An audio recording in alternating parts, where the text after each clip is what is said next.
Hello, it's Beav from Fearless Beaver Survival Gear. Welcome back to my knowledge series. Today we're going to be looking at paracords.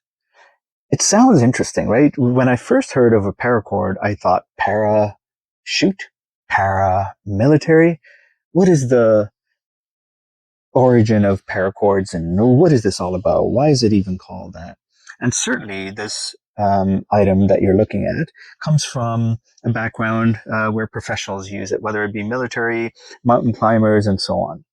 And of course, now you can access everything, things that even only special people, quote unquote, used to be able to access to as a general public, which is awesome because then it allows someone like me to curate the packs that I sell and give you good quality items. So I'm going to go over two different paracords that I have here in camera view.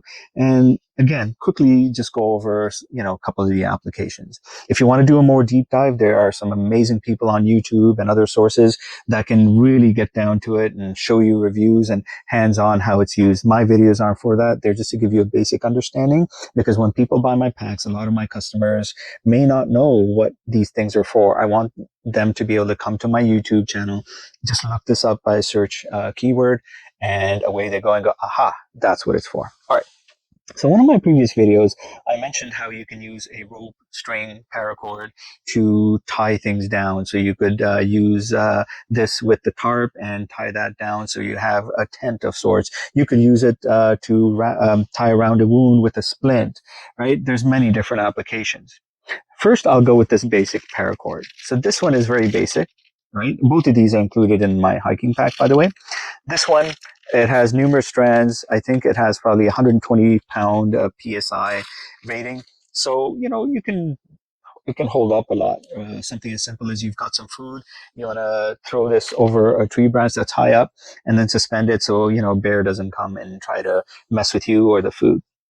So that's, some of the applications with a basic one like that. But now, this is my favorite. These are the cords I personally love. So let me bring this up. Look at how many strands there are, right? So this paracord typically will cost a little bit more money. It's a more premium paracord. Why is that? Well, you tell me. I'll give you a second. Do you notice any difference in the strands coming out of this green here? Right? There's this green one. There's the red one. There's this one here. And then you have all of these ones which are similar. So this paracord is very special. One, it is high quality, very good quality. But, for example, this red one here, this is surrounded or coated with wax. You know what this is? You can cut this off and you can use this to start a fire, like light a fire rather. And one of my previous videos, I showed you fire starters, right? Those little cube brown blocks. Well, this is another source where you could light it and it's slow burning. And then you could, if you have other materials, put it under that and then you just build upon your fire. It's almost like a layering system. So look for that kind of paracord. Again, it'll typically be a little bit more expensive.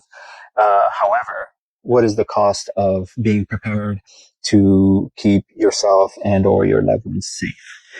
So, in closing again, paracords are another essential that any and every kit should have. There's so many applications to it. I don't even think I could, it would be a 10-minute video just by listing off. But again, if you want to do a deeper dive, go on YouTube and there are some really competent, awesome people that can help you with that. So that's it for now. Please like, share, and subscribe. If there's something I haven't covered or something you'd like to see in a similar video, they're about 4 to 6 minutes max. Please comment below and I'll, get on that. Outside of that, live your life to the fullest and stay safe, stay fearless.